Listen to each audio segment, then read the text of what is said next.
As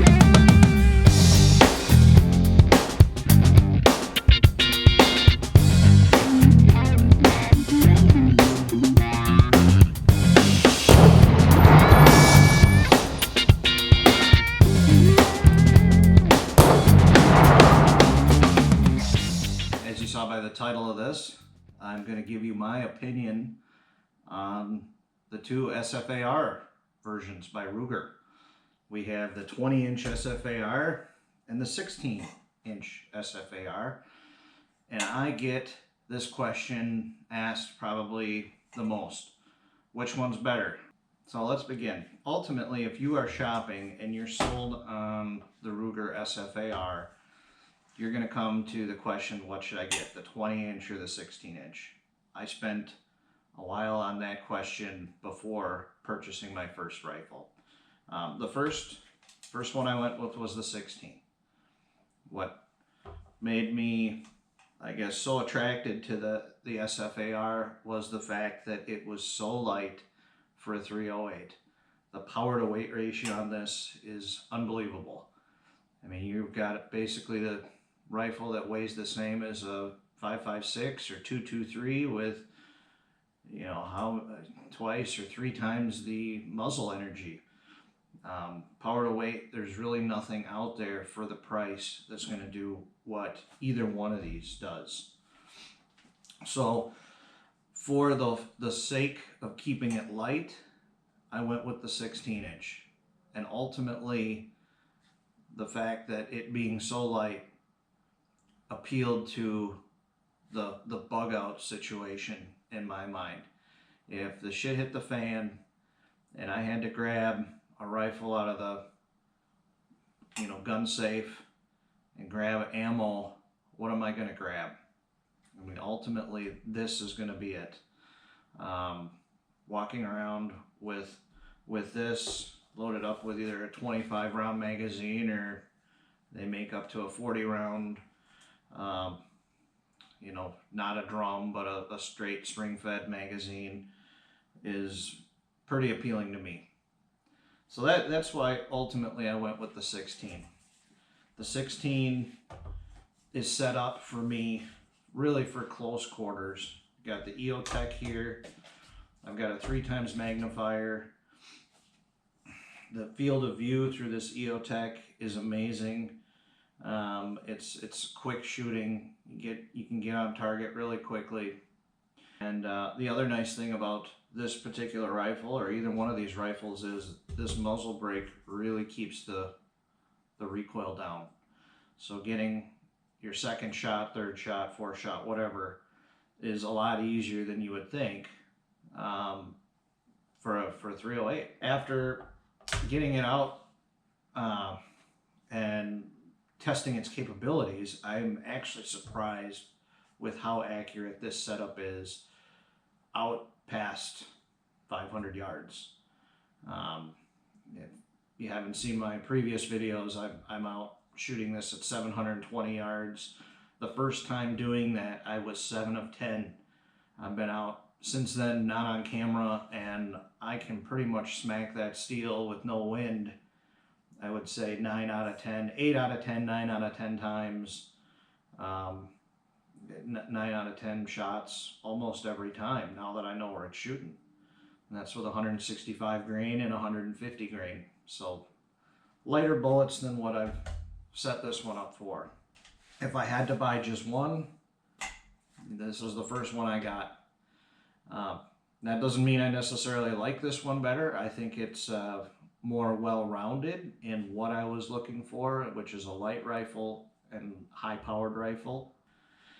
I liked it so much I went and got the 20-inch.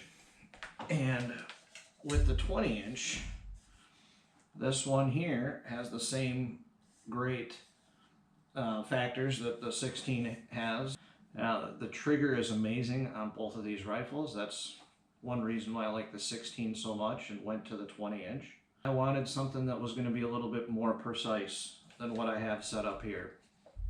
I mean, you could set, if you buy a 16-inch, you could buy a nice 1 to 6, 1 to 8 power, and it's going to be a very well-rounded rifle.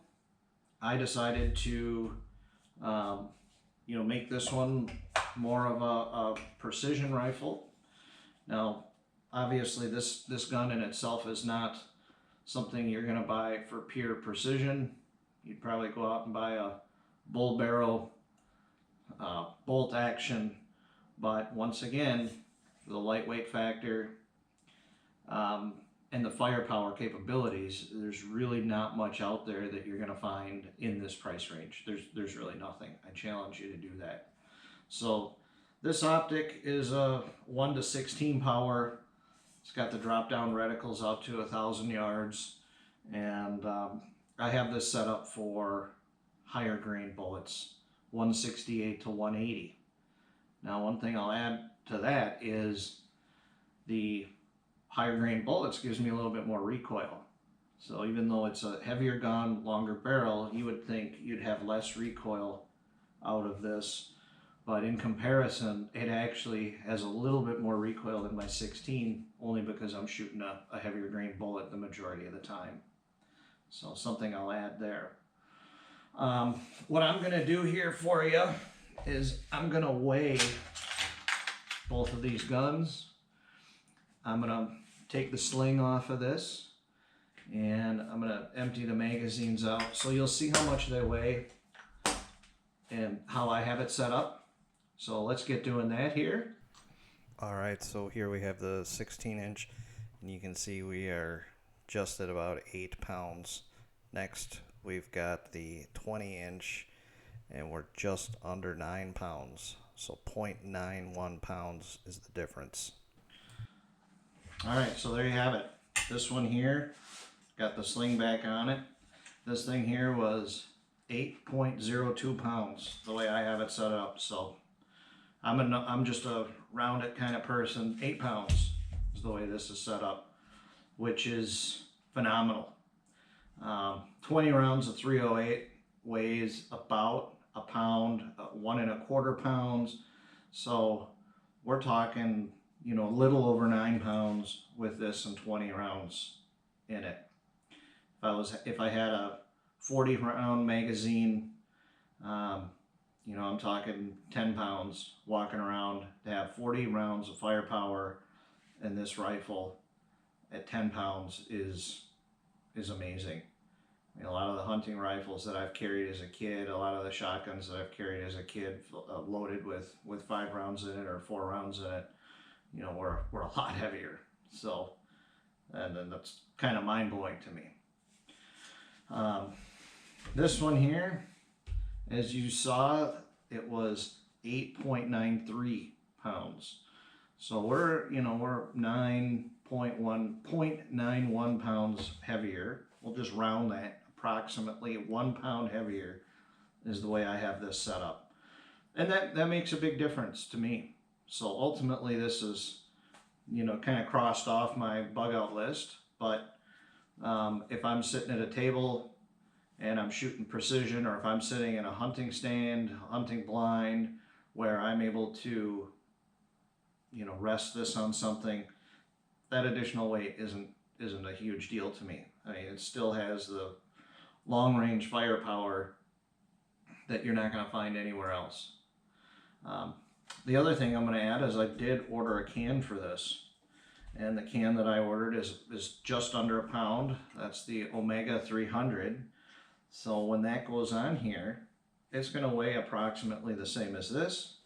It's going to be a little bit longer once that can is on here. So it's going to feel very similar to that. This gun here, all of the extra weight besides the optic is in the front end. So in comparison, the shooting styles are a little bit different. Standing shooting, bug out shooting. This is so light, so easy to swing around. This one, you feel the weight on the end of the barrel, so moving is a little bit more cumbersome with that. It's really going to boil down to what the purpose is. I can't say which one is better. This one is more well-rounded. This one is more precise. So if your main objective is to hunt with it, I would go with the 20-inch. If you want to really just utilize the power to weight ratio and the whole lightness factor, I would go with the 16 inch. You've probably seen out there, people have had some issues with feeding. These guns are a little bit finicky until you know what rounds they like and what gas setting to be on. I would say what I've read and what I've experienced, the 20 inch is a little bit less finicky. You can see it's got a longer gas system. I think more pressure builds up in there. I'm not a gunsmith, so I may be wrong, but that's just my hypothesis. I have over 1,000 rounds in this one, and it's running better than it's ever run. And I'm at about 500 rounds in this one, and that one's running great too. So I hope that helps any of you out there who are on the fence which one to buy. And that's my opinion on the two. So once again, if you are not subscribed to my channel, hit that subscribe button. Looks like about 98% of my viewers are not subscribed. That'll help me get up to the 1,000 subscription point, and helps me motivates me to bring you guys more content. Feels good.